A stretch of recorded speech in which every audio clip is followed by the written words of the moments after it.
What if the plant that could help feed your family in a crisis is the same one most people scrape off their pond and throw away? Not corn, not wheat, not soybeans. I'm talking about crops so overlooked, so misunderstood, that even experienced gardeners walk past them every day without seeing their value. Before we dive in, tell me in the comments, where in the world are you watching from, and what's the #1 crop you want to grow for real food security? In this video, I'm going to show you something different. Not get-rich-quick plants, not hype, not fantasy farming. Instead, we're going to carefully unpack what's real, what's exaggerated, and what actually matters if you care about survival gardening, self-sufficiency, and long-term food resilience. We'll look at plants like moringa, duckweed, purslane, and yaupon holly. We'll talk about what they truly can do, what they can't do, and where the original claims go too far. Because if you're building a garden to feed grandchildren, not just impress Instagram, you need truth, not marketing. And near the end, I'll show you one plant that NASA really did study and explain why that matters, and why it also doesn't mean what some people claim it means. There's a reason videos about profitable miracle plants spread so fast. Food prices are rising, supply chains feel fragile, weather patterns are unpredictable, and many of you watching are not 20 anymore. Your back hurts, your knees complain. You don't want a 5-acre farm. You want something manageable, reliable, simple. That's where the emotional pull comes in. The reference script we're drawing from makes bold promises, plants selling for $20, $40, even $80 per pound. And yes, specialty crops can sell at high retail prices in certain niche markets. But here's the critical truth. Retail price is not the same as what a grower receives. Markets vary wildly by region, certification, processing quality, and buyer contracts. There is no reliable evidence that simply planting these crops will make you a millionaire. Agriculture is complex. Specialty crops can be profitable, but they require research, market access, compliance with local regulations, and quality control. Now here's the hopeful part.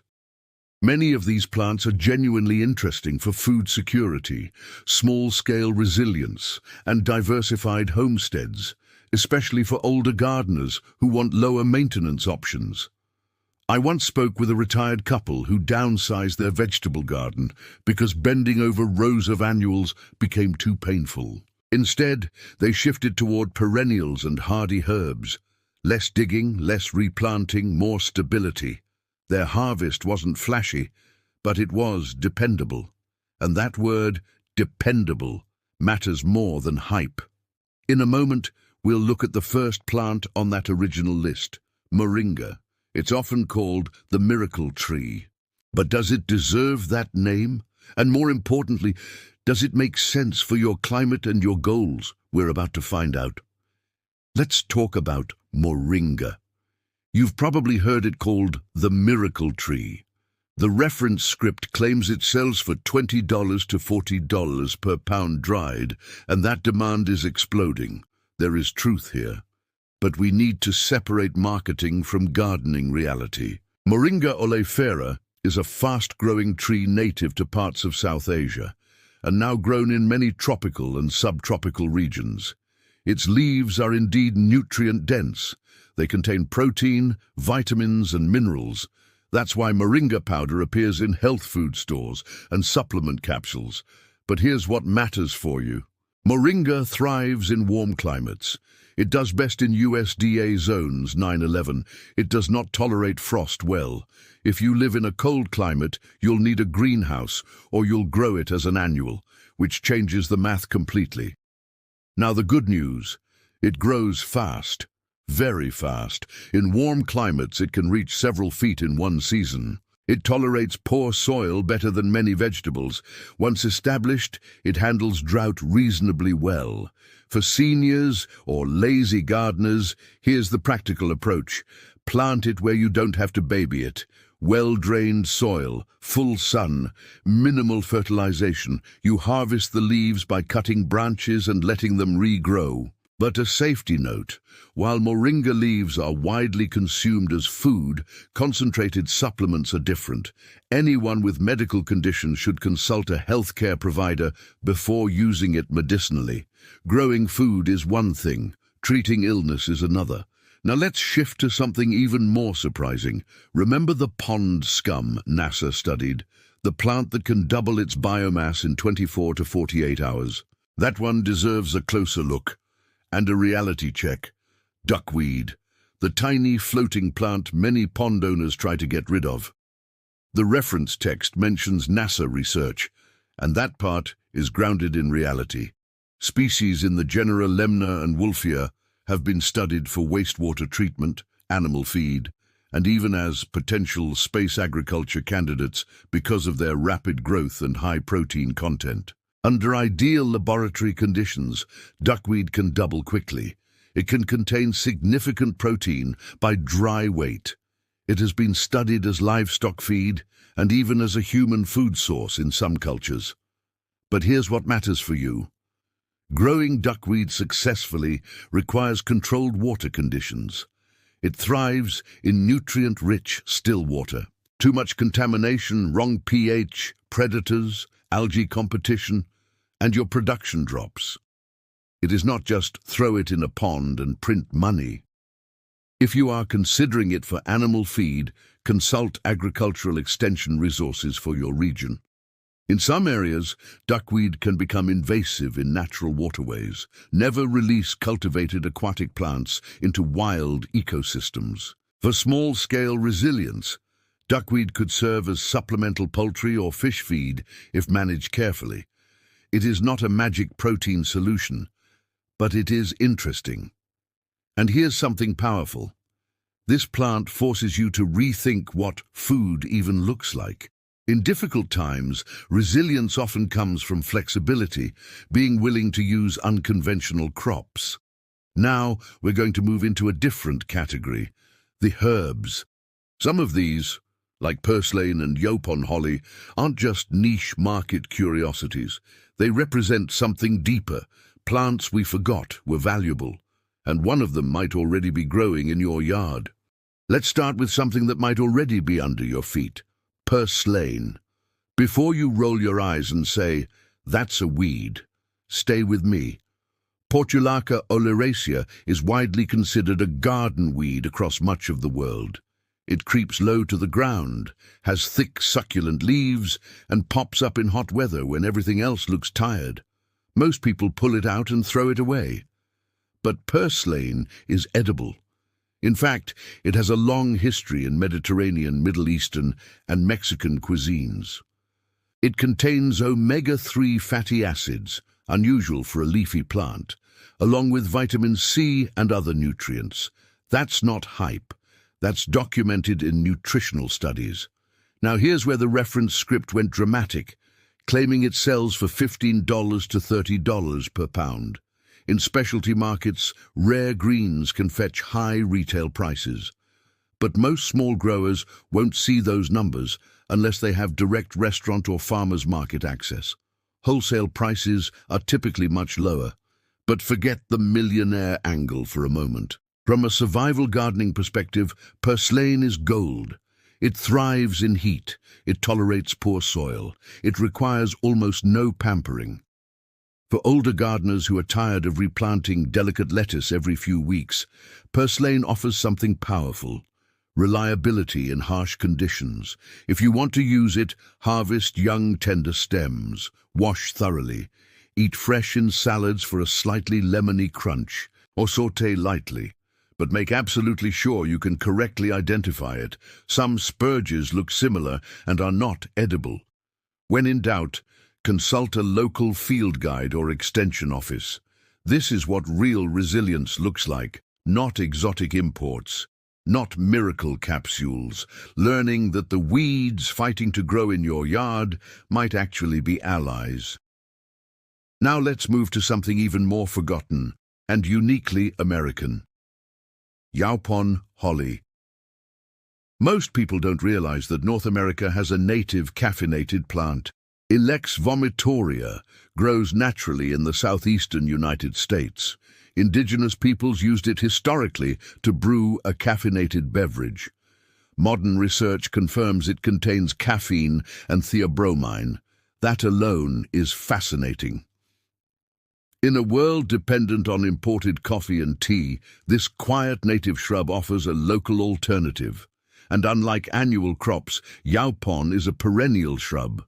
Once established, it requires minimal care.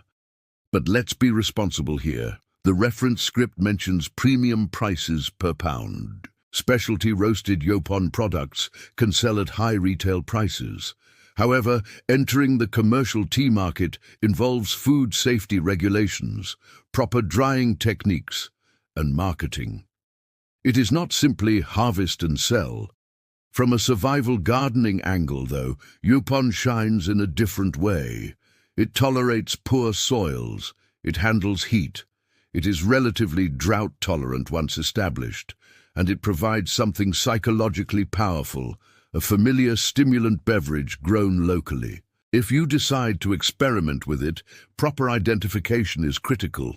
Not all holly species are suitable for consumption, and preparation methods matter. Leaves are typically dried and roasted before brewing. Here's the deeper lesson. These plants aren't about getting rich overnight. They're about diversifying your homestead, building layers of resilience, having options. And in the next section, we'll look at several herbs from that list: lemon balm, tulsi, and ashwagandha, and talk honestly about what's real in the wellness market and what's overhyped. If this is helping you rethink your own garden strategy, tap the like button so more people see practical, honest food security content instead of hype. Now, we step into the world that creates the most hype of all: wellness herbs. The reference script talks about lemon balm, tulsi, and ashwagandha as booming cash crops. And yes, the global herbal supplement market is large and growing, but growing herbs and selling regulated supplements are two very different things. Let's begin with lemon balm. Melissa officinalis is a hardy perennial in many temperate climates. It spreads easily, sometimes aggressively. If you plant it once, you will likely have it for years. It has a long history of use for calming teas. Some research supports mild effects on anxiety and sleep, though results vary, and it is not a replacement for medical treatment. That distinction matters. For seniors and low-effort gardeners, lemon balm is attractive because it requires very little care once established. Partial sun or full sun, average soil, moderate watering, harvest by cutting stems before flowering for best flavor. But here's the key: drying quality determines value. Leaves must be dried quickly in low humidity to preserve aroma. Poorly dried lemon balm loses its scent and its market appeal. Now, tulsi osimum tenuiflorum, often called holy basil, is central in Ayurvedic traditions. It grows similarly to common basil, but is usually treated as an annual in cooler climates. It prefers warmth and sun. It can be grown successfully in containers, which makes it accessible for small spaces or aging gardeners who prefer raised beds. Harvest regularly to encourage bushy growth. As for ashwagandha, Withania somnifera is grown for its roots. That means a longer season and root harvesting at the end of the cycle. It prefers warm climates and well-drained soil. Now let's be very clear. While there is research supporting certain traditional uses of ashwagandha, the supplement industry is regulated differently in different countries. If you intend to sell herbal products for health claims, you must comply with local laws.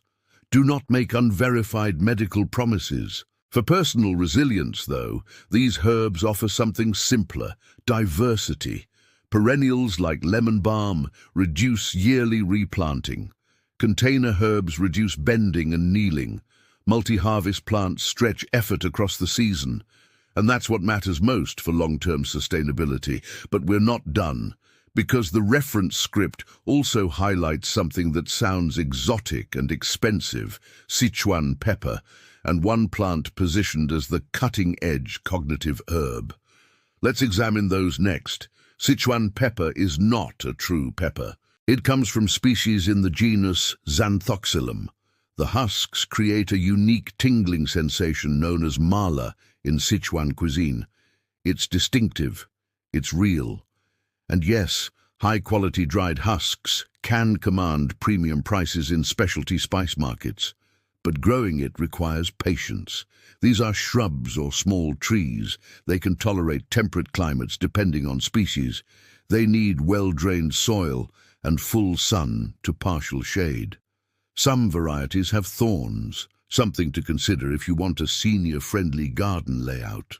Harvesting requires careful timing. The husks are collected when they split open, then dried properly. Poor processing ruins quality. Now here's the important perspective. A niche spice market can be profitable if you have access to chefs or specialty buyers. But this is not beginner-level gardening. It requires multi-year commitment before significant harvest. Finally, let's address gotu kola. Centella asiatica is a creeping perennial herb used traditionally in parts of Asia. It prefers moist, warm conditions. In cooler climates, it may require greenhouse protection. It has been studied for potential cognitive and skin support properties. Some evidence supports traditional uses, but research is ongoing and not definitive for all claims. It is not a miracle brain plant. It spreads by runners. That makes it easy to propagate, but also potentially invasive in suitable climates. Containment strategies, like growing in beds or containers, are wise. Here's the pattern you may be noticing. Almost every plant on the millionaire list has some legitimate value. Some are nutritious, some are culturally important, some serve niche markets, but none are automatic wealth machines. The real wealth, especially if you are 35, 50 or 70 years old and thinking about the future, comes from stacking dependable, low-maintenance systems. In the final section, I'll bring this all together. I'll show you the real secret that was hiding behind all this hype, and give you a simple first step you can take today. Let's close the curiosity loop. Earlier, I teased the plant NASA studied. That was duckweed, species in the genera Lemna and Wolffia. Researchers have explored them for wastewater cleanup, livestock feed efficiency, and even closed-loop life support systems in controlled environments. That sounds futuristic, and it is. But here's the real secret hiding under all the excitement. It's not about one miracle plant, it's about systems. Every plant on that original millionaire list falls into one of four powerful resilience categories. Perennials that reduce labor over time. Weeds or hardy species that thrive in neglect. Niche herbs with cultural or specialty demand. Plants that diversify food sources beyond supermarket dependency. If you're serious about food security, the goal isn't chasing 80 per pound crops. The goal is stacking layers. Imagine this. A corner of your yard with lemon balm that comes back every year. A hardy shrub like yaupon providing a local beverage alternative. Purslane that grows in heat when lettuce fails. Maybe one experimental niche crop in a small bed to test your local market. That's not flashy, but it's resilient.